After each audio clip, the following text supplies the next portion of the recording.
আসসালামু আলাইকুম সুপ্রিয় শিক্ষার্থী বন্ধুরা, আজকে আমরা ডেইলি স্টার থেকে চমৎকার সব বড় বড় ইংরেজি বাক্যগুলোকে বাংলায় ভেঙে ভেঙে অনুবাদ করে দেখাবো। তো আজকের হেডলাইনটি এভাবে শুরু হয়েছে, জুলাই 16, 2024 অর্থাৎ 2024 সালের 16 জুলাইয়ের যে ঘটনা প্রবাহ সেটাই এই আর্টিকেলে বর্ণনা করা হচ্ছে। নেশন ওয়াইড মেহিম, এখানে নেশন ওয়াইড এই শব্দটির মানে হচ্ছে দেশ জুড়ে বা দেশব্যাপী। মেইহেম, এখানে মেহিম শব্দটির মানে হচ্ছে ভায়োলেন্ট, খেওটিক অর খেওস অর ডিসঅর্ডার, অর্থাৎ তাণ্ডবলীলা বা বিশৃঙ্খলা, চরম বিশৃঙ্খলা। অর্থাৎ দেশব্যাপী যে চরম বিশৃঙ্খলা শুরু হয়েছিল, লিভ 6 ডেথ, অর্থাৎ সেই কারণে 6 জন মারা গিয়েছিল। জুলাই 16, 2024 অর্থাৎ 2024 সালের 16 জুলাই মার্কড আ গ্রিম এসকেলেশন, অর্থাৎ সেটাকে মার্ক করা হয় বা নির্দেশ করা হয় আ গ্রিম এসকেলেশন, অর্থাৎ একটা ভয়ঙ্কর বৃদ্ধি in the quota reform protest, অর্থাৎ কোটা সংস্কারের যে প্রটেস্ট বা আন্দোলন শুরু হয়েছিল সেটার একটা গ্রিম এসকেলেশন বা চরম বৃদ্ধি। কারণ হচ্ছে ভায়োলেন্স সোয়েপ্ট অ্যাক্রস বাংলাদেশ, অর্থাৎ যে সহিংসতা সোয়েপ্ট অ্যাক্রস অর্থাৎ ছড়িয়ে পড়েছিল বাংলাদেশ, অর্থাৎ সমগ্র বাংলাদেশ জুড়ে।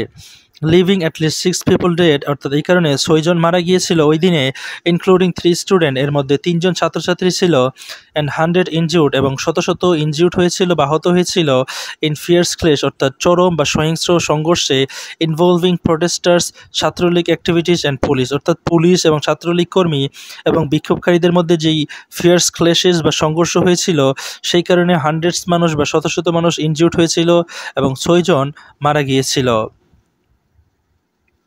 ইন চট্টগ্রামে 3 পিপল ওয়ার কিল্ড, অর্থাৎ 3 জন মানুষকে হত্যা করা হয়েছিল ডিউরিং কনফ্রন্টেশন, অর্থাৎ এই মোকাবেলার সময় বা মুখোমুখি সংঘর্ষের সময়, between quota reform protesters and Chhatra League activist, অর্থাৎ ছাত্রলীগ অ্যাক্টিভিস্ট বা কর্মীদের এবং কোটা রিফর্ম প্রোটেস্টার বা বিক্ষোভকারী যারা ছিল তাদের মধ্যকার যেই সংঘর্ষ, এই সংঘর্ষের মধ্যে 3 জন মারা গিয়েছিল।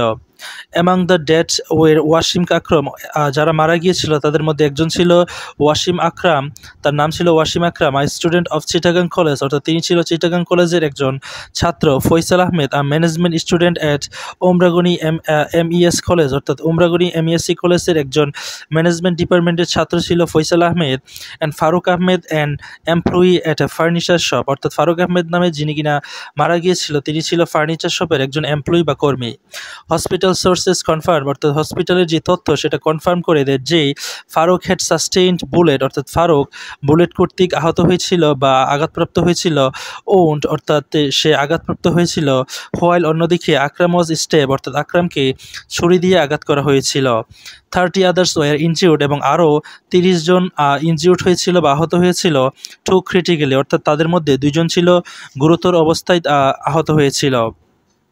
দ্য ভায়োলেন্স ইরাপ্টেড, অর্থাৎ এই সহিংসতা ইরাপ্টেড, অর্থাৎ ছড়িয়ে পড়েছিল আফটার ছাত্রলীগ মেন অকুপাইড, অর্থাৎ যখন ছাত্রলীগ মেনরা অকুপাইড, অর্থাৎ দখল করেছিল দ্য রেলি ভেনু, অর্থাৎ রেলি যে ভেনু ছিল সেটা এট সুলাসসাগর রেলওয়ে স্টেশন, অর্থাৎ এই রেলওয়ে স্টেশনে যখন রেলি ভেনুটা অকুপাইড করেছিল তখন সেটা ইরাপ্টেড হয়েছিল বা অগ্যুৎপাতের মতন ছড়িয়ে পড়েছিল।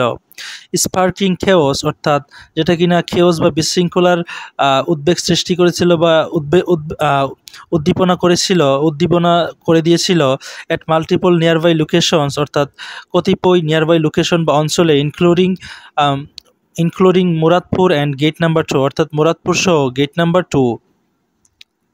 ইন ঢাকা, অর্থাৎ ঢাকাতে পিসড ব্যাটলস, অর্থাৎ এই চরম যেই ব্যাটলস বা সংঘর্ষ, রেইজড, অর্থাৎ যেটা কিনা তুমুল শক্তি নিয়ে এগিয়ে যাচ্ছিল বা ছড়িয়ে পড়েছিল ফর ওভার 7 আওয়ার্স, অর্থাৎ 7 ঘন্টা জুড়ে, in science lab and Dhaka college areas, অর্থাৎ সায়েন্স ল্যাব এবং ঢাকা কলেজের যে এরিয়া ছিল এই এলাকাগুলোতে।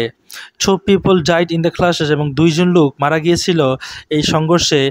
MD Shahjahan 24 years old hawker, তাদের মধ্যে এমডি শাহজাহান যিনি কিনা 24 ইয়ার্স ওল্ড বা 24 বছর বয়সী একজন হকার ছিল, উইথ আ মেকশিফট শপ, অর্থাৎ অস্থায়ী তার একটা শপ ছিল নিয়ার বালাকা সিনেমা হল, অর্থাৎ বালাকা সিনেমা হলের নিকটে। অ্যান্ড সবুজ আলী 25, এবং সবুজ আলী নামে 25 বছর বয়সী, হো সাফার্ড ক্রিটিক্যাল হেড ইঞ্জুরিজ, অর্থাৎ যে কিনা গুরুতর মাথায় আঘাত প্রাপ্ত হয়েছিল বা আহত হয়েছিল। বোথ ওয়ার ডিক্লেয়ার ডেড, অর্থাৎ উভয়জনকেই মৃত ঘোষণা করা হয় ঢাকা মেডিকেল কলেজ হসপিটাল, অর্থাৎ ঢাকা মেডিকেল কলেজ হসপিটালে। শাহজাহানস মাদার অর্থাৎ শাহজাহানের মা আয়েশা বেগম বলেছে broken down at the hospital crying, অর্থাৎ তিনি কান্নায় ভেঙে পড়ে এবং হসপিটালে তিনি বলে my son had nothing to do with the protest, অর্থাৎ আমার ছেলের এ প্রোটেস্ট বা বিক্ষোভের সাথে কোনো সম্পর্কই ছিল না। হু কিলড হিম, অর্থাৎ তাকে কারা হত্যা করেছে। দ্য সায়েন্স ল্যাব ইন্টারসেকশন অর্থাৎ সায়েন্স ল্যাব যে ইন্টারসেকশন রয়েছে turn into a war zone, অর্থাৎ যেটা কিনা ওয়ার জোন বা অঞ্চলে রূপান্তরিত হয়েছিল অ্যাজ প্রোটেস্টার, যেহেতু বিক্ষোভকারীরা মোস্টলি কলেজ স্টুডেন্ট, বিশেষ করে কলেজ স্টুডেন্টরা এনগেজড ইন রানিং ব্যাটেলস, অর্থাৎ তারা রানিং ব্যাটেলসে বা সংগ্রামে বা মুখোমুখি সংঘর্ষে এঙ্গেজ হয়েছিল বা সম্পৃক্ত হয়েছিল উইথ স্টিকিং ওয়েল্ডিং, অর্থাৎ তাদের হাতে ছিল লাঠি। ছাত্রলীগ অ্যাক্টিভিস্ট, অর্থাৎ যাদের হাতে ছিল লাঠি তারা ছিল ছাত্রলীগ কর্মী।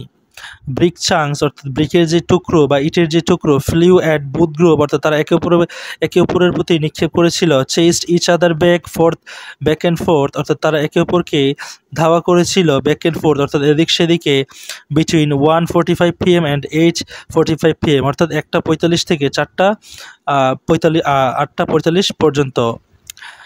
at least 127 people, অর্থাৎ অন্তত 127 জন পিপল ওয়ার ইনজুর্ড, অর্থাৎ আহত হয়েছিল, ইনক্লুডিং 2 পুলিশ অফিসার, তাদের মধ্যে 2 জন ছিল পুলিশ অফিসার, অ্যারাউন্ড 7 PM, অর্থাৎ 7টার দিকে।